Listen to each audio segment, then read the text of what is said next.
देखिए, पहले तो चीन की ग्रैंड स्ट्रेटजी समझने की ज़रूरत है, जो माओ से तुंग के ज़माने से है। वो क्या है?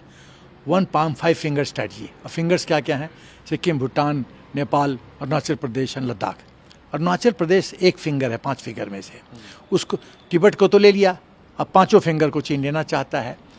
अब इस ग्रैंड स्ट्रेटजी से उसका स्ट्रेटजी निकलता है। और क्या है स्ट्रेटजी? विस्तारवाद। क्या है स्ट्रेटजी?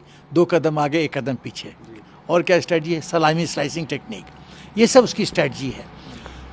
आप चीन कितना बार हमको धोखा दिया है 1962 के लेके।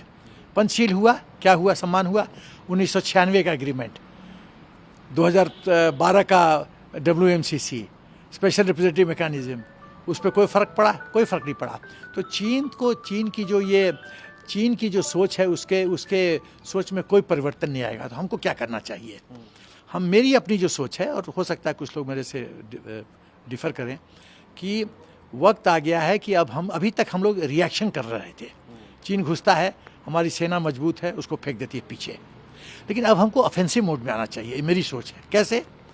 कि जैसे चीन पॉइंट ए पे घुसता है अंदर, तो हमको पॉइंट सी के डी पे 10 किलोमीटर अंदर घुस जाना चाहिए, ताकि यहाँ का प्रेशर वहाँ डिफ्लेक्ट करें। और देखिए, तुलसीदास ने क्या कहा था? बिन भय होत न प्रीत गोसाई। बिना भय के प्रीत नहीं होता है। तो चीन के मन में भय क्रिएट करना पड़ेगा कि मैंने ऐसा किया तो इसका रिजल्ट क्या क्या हो सकता है, कहाँ कहाँ हिंदुस्तान की फौज घुस सकती है, ये करना पड़ेगा। दूसरी जो है, मन में मानसिक रूप से लड़ाई लड़नी पड़ेगी। चीन को हमको तिब्बत को घोषित करना चाहिए, इंडियन तिब्बत है। साउथ चाइना, हमारे बिहार के एक चक्रवर्ती सम्राट, उनका कई क्षेत्र चीन का उनके हिस्से में था। हमको, चीन भी तो इतिहास कोट करता है ना, हमको इतिहास कोट कर दीजिए, हमारा क्षेत्र है। तो इस तरह का जब हम मेंटल वॉरफेयर खेलेंगे तो चीन डिफेंसिव मोड में होगा, इसकी जरूरत है। सर, लेकिन इस बार जिस तरीके से देखने में कि इंडिया और 25 से ज़्यादा जो बता रहे हैं, ये तो वही तो मैं कह रहा हूँ कि हमारी रिएक्शन कैपेबिलिटी बहुत अच्छी है। उन्होंने वो घुसे, हमने लोकेट कर लिया, हमने खदेड़ दिया। अब जैसे को तैसा, टिट फॉर टैट। अब वो हमारे क्षेत्र में घुसने की कोशिश करते हैं, हम उनके क्षेत्र में घुसेंगे, उनको देखते हैं कैसे रिएक्ट करते हैं। मेरा ये कहने का मतलब है। सर, आखिरी सवाल, क्या लगता है कि ये चाइना की फ्रस्ट्रेशन, क्योंकि जिस तरीके से भारत लगता है इंटरनेशनल उस पर काफी चाइना की फ्रस्ट्रेशन के कई कारण हैं। पहला, जो एयरपोर्ट अरुणाचल प्रदेश में आया, जो 25 किलोमीटर ईटानगर से, मैं ईटानगर में मैंने नौकरी किया है। एयरपोर्ट के लिए कितना घंटा ड्राइव करके जाना पड़ता था। बागडोगरा से कितना 7-8 घंटे का जर्नी है। अब देखिए 25 किलोमीटर, आधा घंटा में आप पहुंच सकते हो। इंफ्रास्ट्रक्चर डेवलप हुआ है। DRDO को बॉर्डर रोड्स को फाइनेंशियल पावर्स DG को बढ़ाया गया है। इंफ्रा की तेज गति से चला है। एडवांस लैंडिंग ग्राउंड बढ़ा है।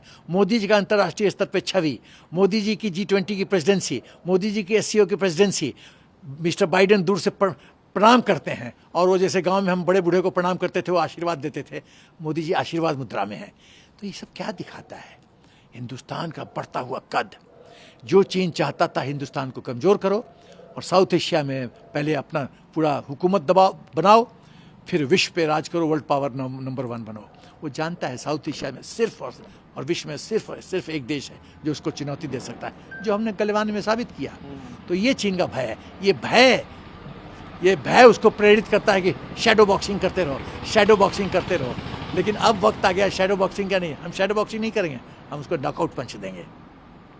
We have seen on the 9th of December, Indian and Chinese troops were clashes out on the Galwan or Tawang Valley. How do you see that?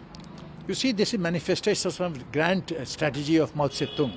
1 palm 5 finger strategy. Palm was Tibet and fingers are Sikkim, Nepal, Bhutan, Arunachal Pradesh and Ladakh. So Arunachal Pradesh is one of the fingers. It is on the horizon, on the think board of China. Second, China believes in Zonghua, expansionist policy. China believes in salami slicing technique. China believes in 2 step forward, 1 step backward policy. And they have border with 14 countries, and they have problem with all 14 countries. Even with certain countries with whom they don't share border, still they have problem. So this is basic problem with China. You see, since 1962, China has been betraying us. We have been saying Hindi Cheni bhai bhai. What happened? 62 war. After that also, because of us, China got permanent membership in UNSC. And now when we are in the process of getting veto power, what China is doing? China is supporting terrorism. China is always trying to weaken us. in collaboration with Pakistan. So China cannot be believed. Now you see, India, it's my belief, our army is a fantastic army. It's a phantom army. We can do anything. Our reaction capability is very good, excellent. You see, Galwan, you see 9 December incident, fewer troops and we chased 300 Chinese. Our six soldiers are wounded, they're 30, 2 dead. So whose performance is better? So our army is great. But now time has to come. Like Tulsidas said, Binbhai Hot na Preet Gosai, we have to drive fear in the mind of Chinese. That if they resort to such measures, the cost-benefit analysis is not in their favor, the penalty will be too harsh. And what are those harsh measures? Firstly, and these I know that people will raise objection on what I'm saying, but these are the only practical solution. There's no other solution, otherwise it will continue to happen. Firstly, name Tibet as Indian Tibet. Name southern parts of China, which was under control of one of the kings of great Magadha Empire, Chakravarti Samrat. Name that and quote history. It was ours, give it back to us. And Tibet is legally ours. It was Maharaja Hari Singh, instrument of accession. This property belongs to us.